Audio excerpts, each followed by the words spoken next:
Sudden గా south states governors గరంగా మారుతున్నారు. General గా అసెంబ్లీ సమావేశాల్లో గవర్నర్ ప్రసంగాలను ప్రతిపక్షాలు బాయ్కాట్ చేయడం, వాకౌట్ చేయడం చూస్తాం. అయితే ఇప్పుడు మాత్రం ఏకంగా గవర్నర్లే తమ ప్రసంగాల నుంచి వాకౌట్ చేస్తున్నారు. వరుసగా తమిళనాడు, కేరళ, కర్ణాటక శాసనసభల్లో ఈ దృశ్యాలు కనిపించాయి. దీంతో ఈ వ్యవహారం కాస్త స్టేట్స్ వర్సెస్ సెంటర్ గా మారింది. పెద్ద చర్చకు దారితీస్తోంది.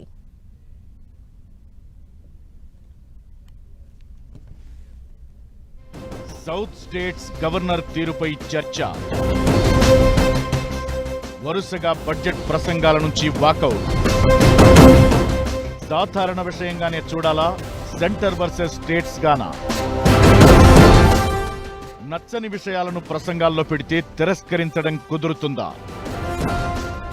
మొన్న తమిళనాడు, కేరళ అసెంబ్లీలో గవర్నర్లు వ్యవహరించిన తీరుపై చర్చ సాగుతుండగానే తాజాగా కర్ణాటక అసెంబ్లీలోనూ సేమ్ సీన్ రిపీట్ అయింది.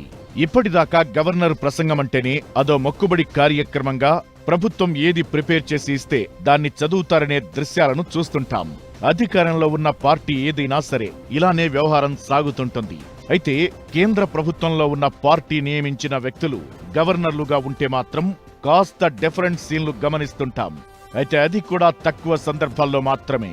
అయితే ఎన్డీఏ పాలనలో మాత్రం ఇది కాస్త ఎక్కువైందనే చెప్పాలి.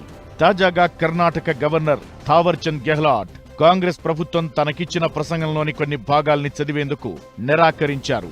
ఉపాధి హామీ చట్టం నరేగా స్థానంలో కేంద్రం తెస్తున్న జీరాంజీ బిల్లు అమలుకు సంబంధించి కర్ణాటక ప్రభుత్వం చేసిన సూచనల్ని వ్యతిరేకిస్తూ ఇలా గవర్నర్ తన బడ్జెట్ సమావేశాల ప్రసంగం ఆపేసి మధ్యలో వెళ్లిపోయారు. దీంతో రచ్చ మళ్లీ ప్రారంభమైంది.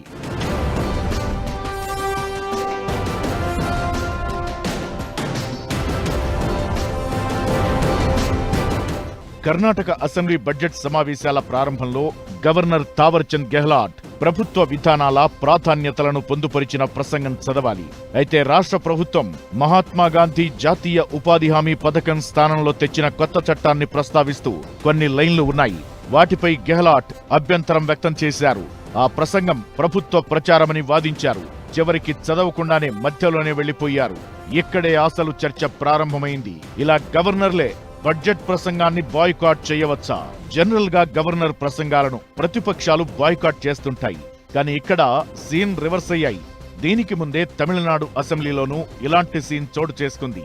తమిళనాడు గవర్నర్ ఆర్ఎన్ రవి ఇలాగే అసెంబ్లీలో ప్రభుత్వం ఇచ్చిన ప్రసంగం చదవకుండానే అసెంబ్లీ నుంచి వాకౌట్ చేశారు.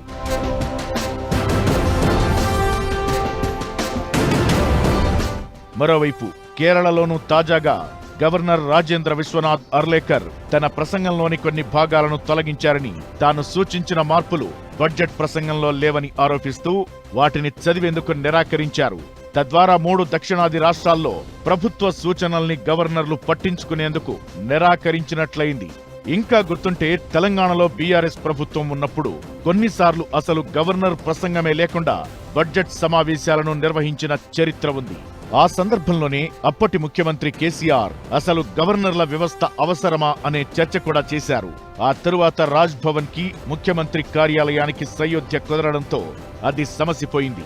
కేంద్రంలో ఓ పార్టీ, రాష్ట్రంలో మరో పార్టీ అధికారంలో ఉన్నప్పుడు ఇలాంటి ఘర్షణపూరిత సన్నివేశాలు కనిపిస్తున్నాయి.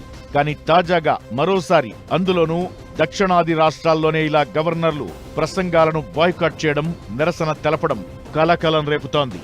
ఇది రాజకీయంలో భాగంగానే కొందరు చెబుతుండగా, మరికొందరు మాత్రం గవర్నర్లకి ఉండే విచక్షణ, అధికారాలను ప్రస్తావిస్తున్నారు.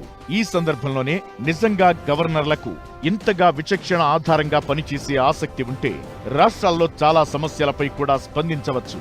కానీ కొన్ని సందర్భాల్లోనే ఇలా తమ విచక్షణాధికారాన్ని గుర్తుకొచ్చినట్లు ప్రవర్తించడమే కొత్తగా అనిపిస్తోంది.